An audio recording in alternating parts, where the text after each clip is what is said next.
Jumpa lagi di channel Babe Rahman. Bapak Ibu, kali ini kita akan membahas pertanyaan dari teman kita di Cilacap, Jawa Tengah. Namanya Bapak Alan. Jadi Bapak Alan ini mempunyai pinjaman di sebuah bank, bank pemerintah gitu ya. Jadi dia baru pertama kali utang dan mendapatkan fasilitas kredit investasi.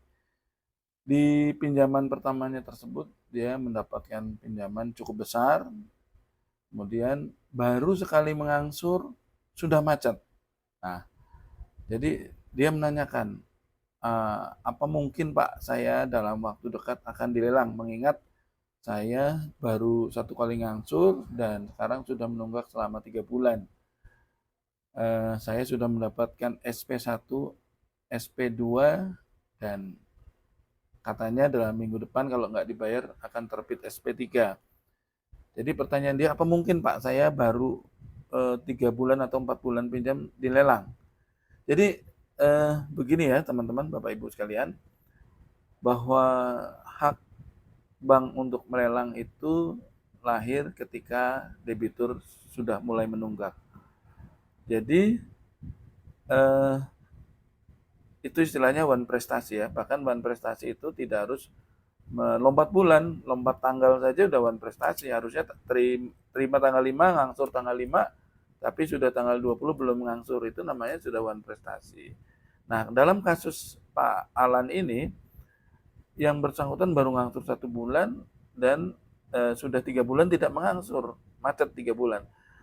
Eh, apakah mungkin dalam waktu dekat saya dilelang, Pak? Karena indikasinya dia merasakan tekanannya dahsyat dan ancaman lelangnya itu sudah disampaikan berulang-ulang, bahkan dalam 2 minggu sudah terbit SP1, SP2-nya.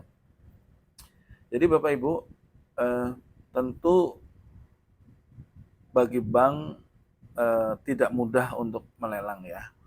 Saya sudah sampaikan berulang-ulang. Sebenarnya lelang itu adalah pilihan terakhir ketika nasabah dianggap sudah tidak lagi mampu menyelesaikan tanggungannya atau tidak lagi mampu mengangsur dari hasil usaha. Dan ketika bank menilai debitur tidak punya konsep yang jelas untuk penyelesaian kredit macetnya, sehingga bank harus mengambil upaya hukum, yaitu melelang kayak gitu ya. Nah, bagaimana bila terjadi kasus yang menimpa Pak Alan ini? Nah, saya mencoba menggali dulu, eh, kenapa kok bisa kreditnya baru ngangsur 1 kali sudah macet gitu.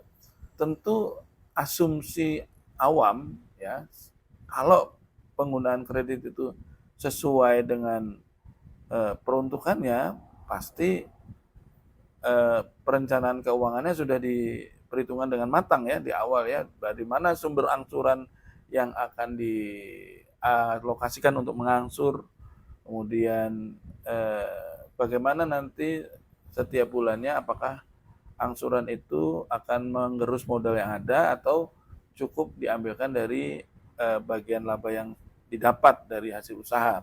Tentu harusnya sebagai debitur, teman kita ini harusnya pasti sudah memperhitungkan alokasi pembayaran bulanannya ya, apalagi mengingat pinjamannya KI, kredit investasi. Kalau kredit investasi itu kan kredit yang tidak langsung untuk digunakan sebagai modal kerja usaha. Jadi namanya saja kredit investasi, jadi tidak langsung menghasilkan. Nah, tentu debitur maupun bank harusnya sudah memperhitungkan, selama barang yang dibiayai dari kredit investasi ini belum menghasilkan, sedangkan setiap bulannya harus mengangsur, tentu sudah dipertimbangkan dari sumber keuangan yang mana yang akan dipakai untuk dialokasikan mengangsur gitu ya. Dalam kasus yang menimpa Pak Alan ini, karena kreditnya investasi, tentu Pak Alan ini sudah punya perhitungan untuk mengangsur setiap bulannya dari hasil apa. Oh ya, perlu saya sampaikan bahwa teman kita ini bisnisnya adalah membangun properti, ya. Jadi katanya dia bangun kos-kosan, dia bangun tempat-tempat usaha yang produktif lah, kira-kira seperti itu. Nanti dia jual atau dia buat usaha kayak gitu. Nah, eh, saya tidak bisa membayangkan kalau cash flow-nya Pak Alan ini nggak baik, pasti berbahaya ya. Tentu Pak Alan sudah punya alokasi anggaran untuk mengangsur setiap bulannya. Harusnya ya, harusnya. Misalnya gini, dia punya usaha yang setiap bulan sustainable menghasilkan, yang bisa dialokasikan untuk mengangsur pinjaman kredit investasinya. Harusnya seperti itu. Jadi walaupun investasi yang dibiayain dengan kredit investasi itu belum menghasilkan atau belum selesai, tapi pembayaran angsuran bulannya kan nggak bisa ditunda, ya. Kecuali kredit investasinya itu dibiayai dengan pola pembayaran yang memberikan jeda waktu lagi. Misalnya setelah bangunan selesai masih bisa baru diangsur pokoknya misalnya 6 bulan lagi misalnya. Semacam grace period. Mungkin bisa seperti itu, tapi kalau kredit investasi yang diterima oleh Pak Alan ini diangsur setiap bulan gitu, diangsur setiap bulan, sehingga eh, harus ada alokasi dana yang disiapkan untuk mengangsur, tentu dari hasil usaha yang lain ya, atau mungkin dari bisnis properti yang lain yang mungkin sudah menghasilkan sehingga bisa dibelokkan hasilnya sementara untuk mengangsur pinjaman tersebut. Nah, kalau dari diskusi saya dengan beliau, ternyata beliau ini menunggaknya itu karena ada alokasi penggunaan dana ke tempat lain, gitu, ke tempat lain. Kalau saya simpulkan ya, sehingga akhirnya kredit kredit eh, bangunan yang dibiayai dengan kredit itu tidak selesai ketika kreditnya selesai, apa pembiayaannya selesai. Jadi gini Bapak Ibu, biasanya kalau kredit investasi itu pencairannya bertahap, ya. Awal mungkin cair 20% atau 30%. Nanti dibangun proses pembangunan sampai dengan 30% selesai, cair lagi 30%.